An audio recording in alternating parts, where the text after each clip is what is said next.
Hello, Dr. Ko Lynn. Nice to see you again, especially that we have December and we are going to finish our 5 years project. And I would like to ask you about the main activities, the main goals of our cooperation in Irrawaddy region and especially in Wakema Township. Could you tell us a little more about vaccination campaign, about hepatitis B, why it's so important, and what do you do? As you know, hepatitis B and C transmission in our township is nearly double compared to other areas in our country. According to the data of the government health department, death due to hepatitis B and C related health problems such as cirrhosis of liver, hepatocellular carcinoma, and etc. Quite common in our township. By testing, vaccination, and giving treatment to the patients, by doing this, I hope we can reduce the death rate in our township significantly. Till now, we have tested more than 1,000 people in this year, despite difficulty due to the travel restrictions in the township. Yes, I can imagine it can be very, very difficult now, but I'm so happy that you continue your work. But please tell me, if you test somebody and the results are positive, is it possible to send this person to Yangon?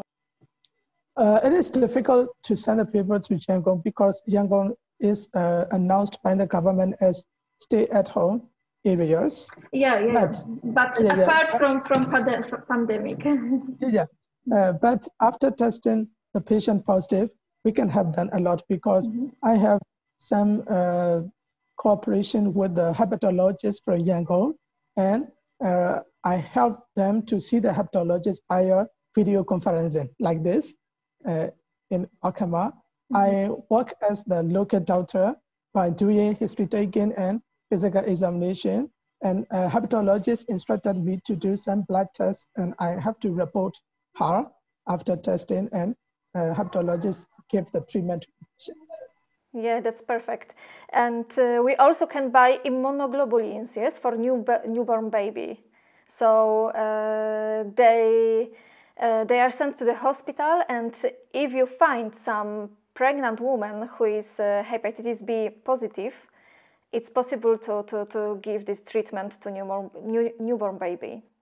We can have a lot to the newborn babies from being infected by the hepatitis B.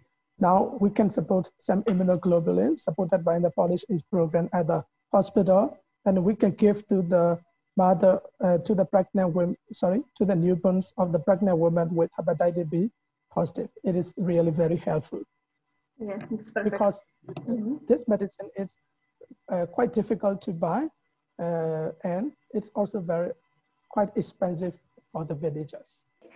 And can you tell us something about mobile clinic on boat? I was so happy last year when you start using it, and I know that right now in pandemic environment and situation, it's really helps you to reach the people with chronic disease. Yeah, especially during the COVID transmission, other people need to take the certificate of village hetman, even for the village to village travel. These restrictions are really needed to control COVID-19, but it makes more difficult to access the healthcare and quality healthcare for the villagers. Our mobile clinic can fill this blank in our township by cooperation with Township Health Department and Township Administrative Department.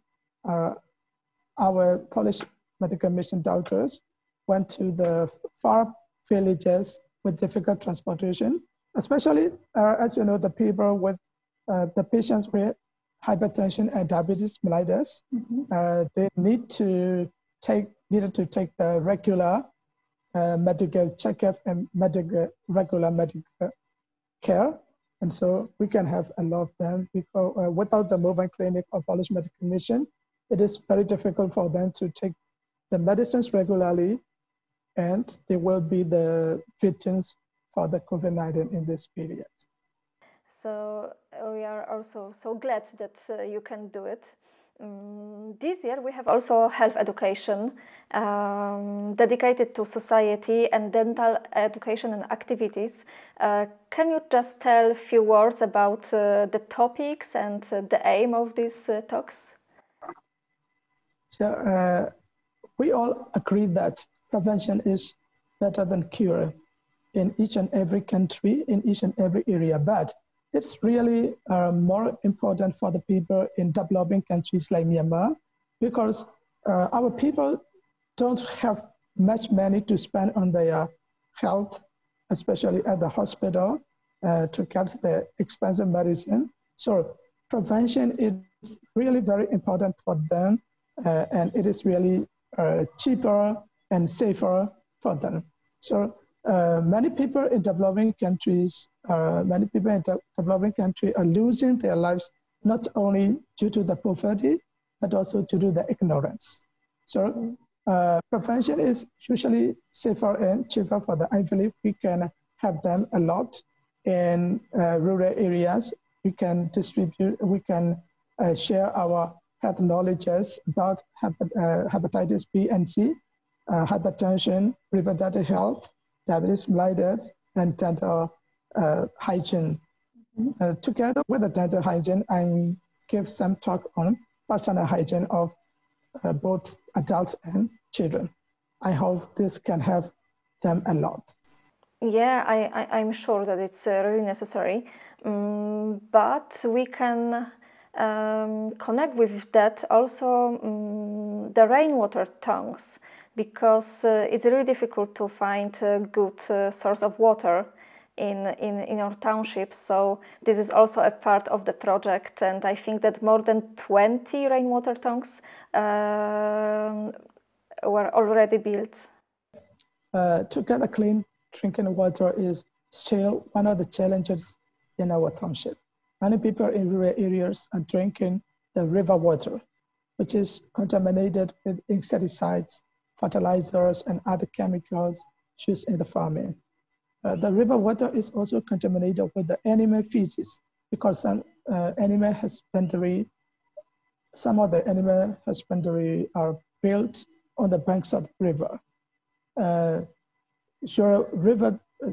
So on the banks of the river, animal feces are also dissolved in the river, and it may lead to the outbreak of sun infection in our township very frequently. So the rainwater reservoirs, these tanks are very helpful to the rural people. They can access the clean drinking water, which is safe for them. They can get very easily. The last thing, if I will go through the last 5 years, it was the special equipment which we bought for in Wakama Hospital and rural health centers. By the Polish Aid Program, Polish Medical Mission have supported lots of medical equipment and testing device, not only to the hospital, but also to the rural area in Wakama Township. And it's really very strange for the rural health care personnel to get such updated, such modern medical device to have in their clinics. They were also very happy for your support. And I have to tell you the good news that we have new TMO in our township hospital. He's quite active and flexible. And because of difficult and restricted transportations, patients who need specialist care cannot be referred to specialist hospital, and general doctors in our township level need to do more than ever. In such time, Polish Aid Program supported some medical equipments to the hospital and blood analyzer, for example, some temperature, electrolytes analyzers, ECG machines, and etc., which helped a lot our people to get quality health care, especially in this difficult situation, because they cannot go to the specialist and well-equipped hospital in this time. They can get nearly the specialist care in our township level. So thanks a lot to Polish Aid Program and Polish Medical Mission for your kind of difficult situation. Your support made our people safe and healthy, as well as our healthcare personnel and volunteers more active and strengthened. Thank you so much, Dr. Ko Lynn. I really hope that we can continue our cooperation in the future, and we'll meet soon. For now, I wish you all the best at your work and hear you soon. I also want to express my special thanks to Polish Aid Program and Polish Medical Mission for your kind support again. I have been working for 5 years with you, and it has been a very nice time for me when I could participate in helping our people and get many experiences and international projects. I always remember the time I was working as PMM doctor and Polish Medical Mission local coordinator. And also, I'm welcome for your further projects as far as possible to our township. Thank you very much.